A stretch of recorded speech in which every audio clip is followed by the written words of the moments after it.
Chapter number 2, electric current. Electric current हम consider कर रहे हैं for any isolated metal conductor है, और उस आइसोलेटेड मेटल कंडक्टर में हम कंसिडर करते हैं there are number of charge carriers. And as you know कि एक कंडक्टर के अंदर चार्ज कैरियर फ्री इलेक्ट्रॉन्स होते हैं। तो हम ये कंसिडर कर रहे हैं कि लेंथ ऑफ अ वायर है, कोई specific length of a wire है, उसके अंदर नंबर ऑफ फ्री चार्जेस या फ्री इलेक्ट्रॉन्स एग्जिस्ट कर रहे हैं। यहाँ पे ये आप देख सकते हैं अपनी फिगर में, ये आपने एक लेंथ ऑफ अ वायर लिया of a conductor, metal conductor, और उसके अंदर number of electrons, free electrons available हैं, and they are in random motion like the molecules of the gas confined in the container।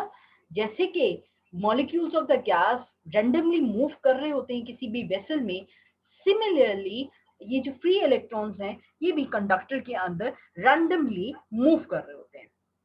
और हम ये consider करते हैं कि इनकी डायरेक्शन है जो है, they don't have any net directed motion along the wire. ये रैंडमली मूव कर रहे होते हैं व्हेन इन डिफरेंट डायरेक्शन में, जो एरो साइन से आपको ये नजर आ रहे हैं। अच्छा, अब इस केस में हम कंसिडर करते हैं कि जब ये इलेक्ट्रॉन्स किसी भी प्लेन हम कंसिडर करते हैं एक डायरेक्शन में, इन बिटवीन हमने एक प्लेन, इमेजिनरी प्लेन कंसिडर कर लिया, और इस प्लेन से हम देखेंगे कि इस प्लेन पे कितने इलेक्ट्रॉन जो है वो इसकी डायरेक्शन में फ्लो कर रहे हैं, एंड और कितने इलेक्ट्रॉन्स हैं जो कि अदर डायरेक्शन में फ्लो कर रहे हैं। जब एक डायरेक्शन में कंसिडर कर रहे हैं, कुछ फ्लो कर रहे हैं लेफ्ट हैंड साइड पे, कुछ फ्लो कर रहे हैं राइट हैंड साइड पे, अगर दोनों इक्वल इन मैग्नीट्यूड हैं बट ऑपोजिट डायरेक्शन मूव कर रहे हैं, तो हम ये कंसिडर करेंगे there is no net rate of flow, और हम कहेंगे net rate of flow, net rate is of free electrons is equal to 0। अच्छा, इस केस में फर्दर हम ये स्टडी करते हैं, आप ये फिगर अपनी 1A को देखें। फॉर एन आइसोलेटेड कंडक्टर, इसमें चार्ज और uncharge, there is no net flow of charge in its interior in the absence of any externally applied field, no electric field exists within the volume of the conductor or parallel to the surface। अब इस case में जब हम ये consider कर रहे हैं कि जब ये रैंडमली मूव कर रहे होते हैं, तो यहाँ पे कोई नेट चार्ज, कोई इलेक्ट्रिक फील्ड डेवलप नहीं होगी, क्योंकि हर एक चार्ज जो है उसकी डायरेक्शन ऑफ मूवमेंट जो है वो डिफरेंट है फ्रॉम द अदर। अब अगर वो डिफरेंट है तो उसकी वजह से हम ये कहेंगे कि जब हमने कोई एक्सटर्नली कोई इलेक्ट्रिक फील्ड अप्लाई नहीं की, तो no net flow of charges की वजह से इसके इंटीरियर के अंदर कोई भी इलेक्ट्रिक फील्ड डेवलप नहीं है, यानी no force on the electron and no net flow of the charges is available. यानी इस सिचुएशन में एक आइसोलेटेड कंडक्टर में जब उसको कोई एक्सटर्नली इलेक्ट्रिक फील्ड अप्लाई नहीं की जाती और वो रैंडमली मूव कर दे, तो वो एक दूसरे के ऊपर कोई फोर्स अप्लाई नहीं कर रहे। जैसे कि according to the Coulomb's law, हर चार्ज दूसरे की चार्ज के ऊपर एक फोर्स अप्लाई करता है, और वो जो फोर्स, इलेक्ट्रोस्टैटिक फोर्स वो अप्लाई कर रहा है, आइदर अट्रैक्टिव और रिपल्सिव, वो डिपेंड कर रहा होता है उसकी इलेक्ट्रिक फील्ड पे। अब यहाँ पे ये इलेक्ट्रिक फील्ड जो उनकी है, इस पे नेट कोई फ्लो ऑफ चार्ज नहीं है, इसलिए कोई नेट इलेक्ट्रिक फील्ड इसके अंदर नहीं है, क्योंकि एक दूसरे को कैंसिल आउट कर रहे होते हैं। ठीक है, नेक्स्ट अब हम कंसीडर कर रहे हैं कि इफ बैटरी इज अटैच।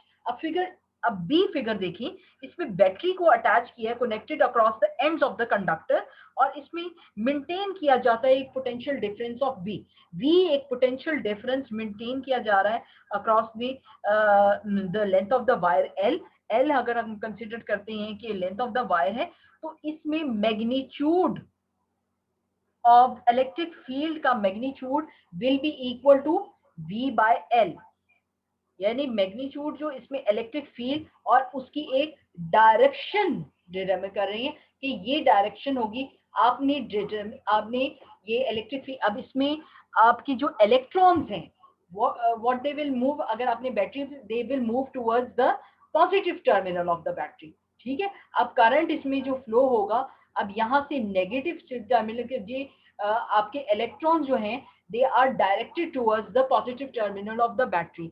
लेकिन जो करंट है वो हम कंसीडर कर रहे हैं, करंट हमेशा कहाँ से, हमेशा इसमें हम कंसीडर के पॉजिटिव टर्मिनल से नेगेटिव टर्मिनल की तरफ करंट आपका फ्लो कर रहा है. And this flow of the current is in the direction of the electric field.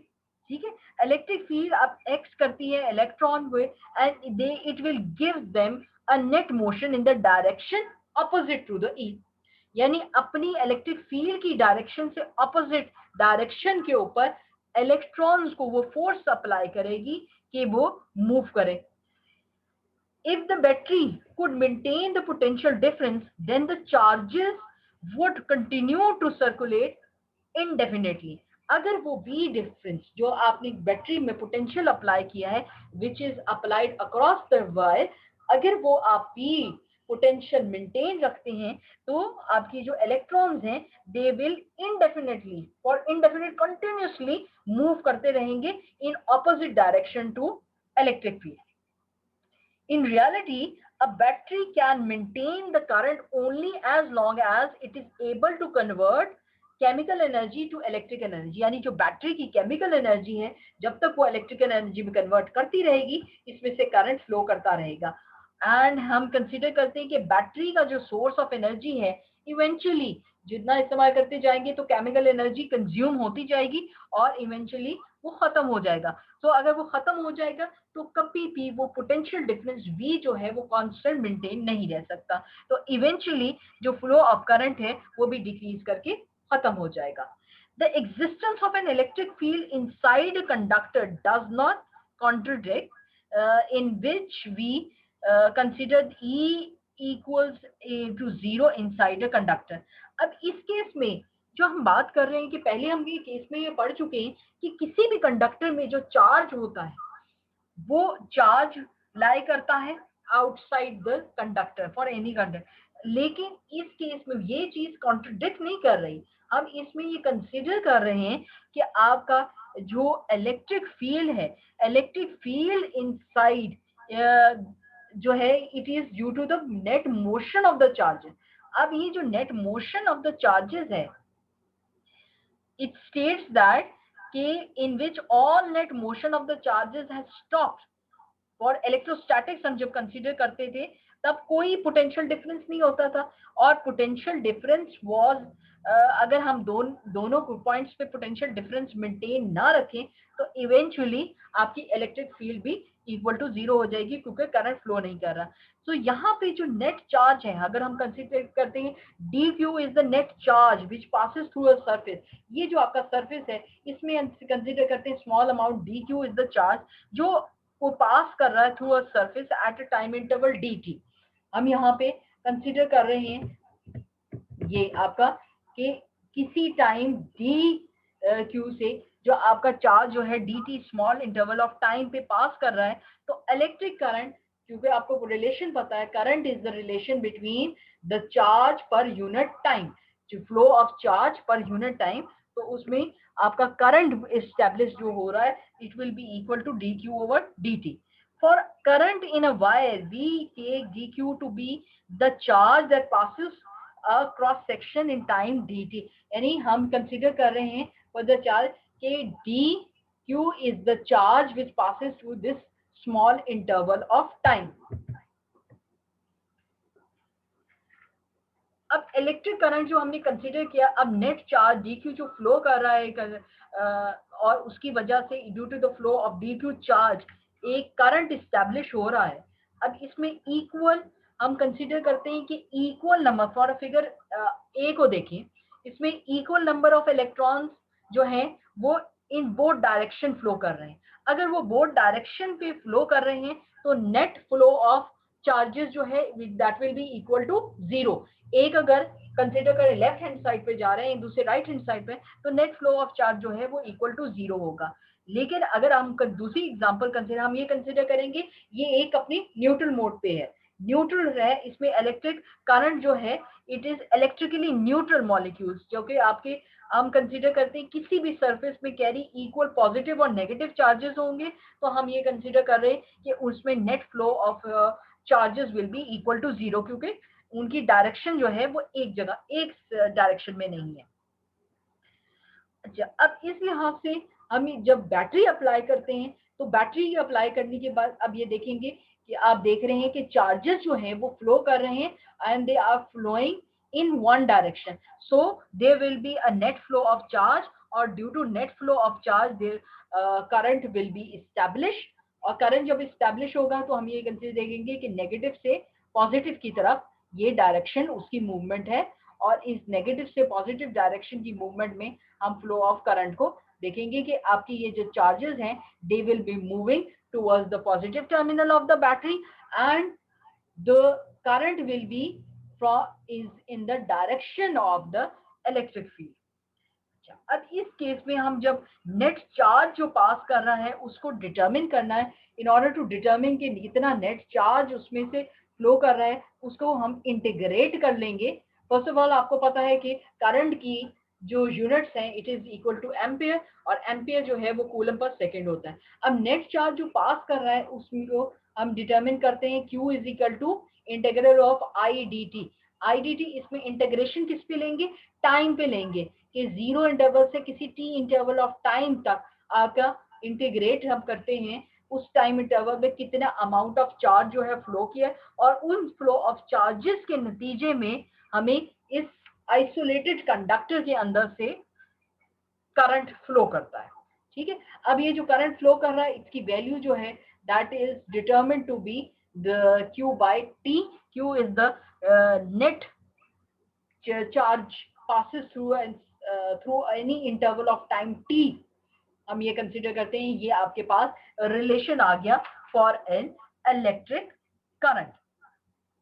अब इस इलेक्ट्रिक करंट में इन द सेम वे हम कहेंगे कि the electric current I is the same for all cross sections of a conductor even though the cross sectional area may differ at different points.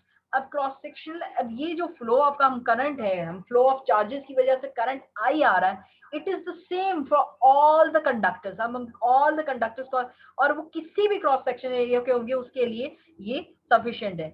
The direction of the current is the direction of positive charges would move even if the actual charge carriers are negative. अब इसमें हम ये देख रहे हैं, इसमें consider कर रहे हैं फॉर कन्वेंशनल, हम कंसीडर करते हैं फॉर कन्वेंशनल करंट उसमें डायरेक्शन ऑफ द चार्जेस जो होंगी हम हमेशा कंसीडर करते हैं फॉर द डायरेक्शन के पॉजिटिव चार्जेस है।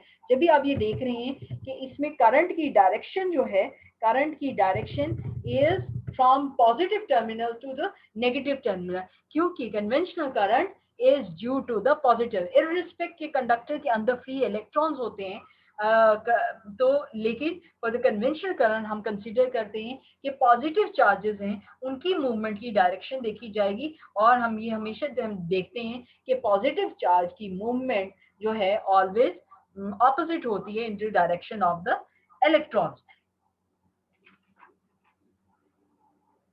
अगर हम किसी भी इस बेस पे अगर इन सर्कमस्टेंस से हम एनालाइज कर सकते हैं इलेक्ट्रिक, अगर हम whether the charge carrier is positive और नेगेटिव, you can determine the electric field. अगर उनकी फ्लो ऑफ डायरेक्शन और नेट फ्लो ऑफ चार्जेस है लाई करता है, it is not equal to, it is non zero, then उसके अंदर करंट फ्लो करेगा, और वो जो करंट फ्लो करेगा आप उसको डिटरमिन कर सकते हैं। अब इसमें एक फिगर ड्रॉ की हुई है, ये अपनी फिगर नंबर 2 देखें, इसमें एक पॉइंट है, मीटिंग पॉइंट है, और उसमें डिफरेंट करंट्स हमने कंसीडर किए हमें। इसमें एक current I1 it is moving, the current is moving towards the point P, while I2 and I3 two currents are moving away from point 2.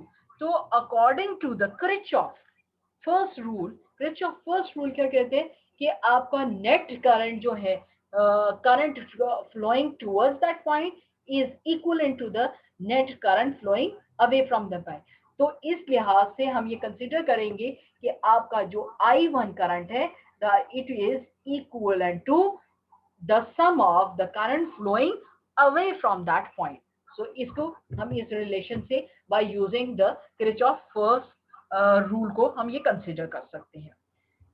So this was all about the electric current, how the electric current is established, and in order to have electric current for infinite, indefinite time, you have to maintain the potential difference.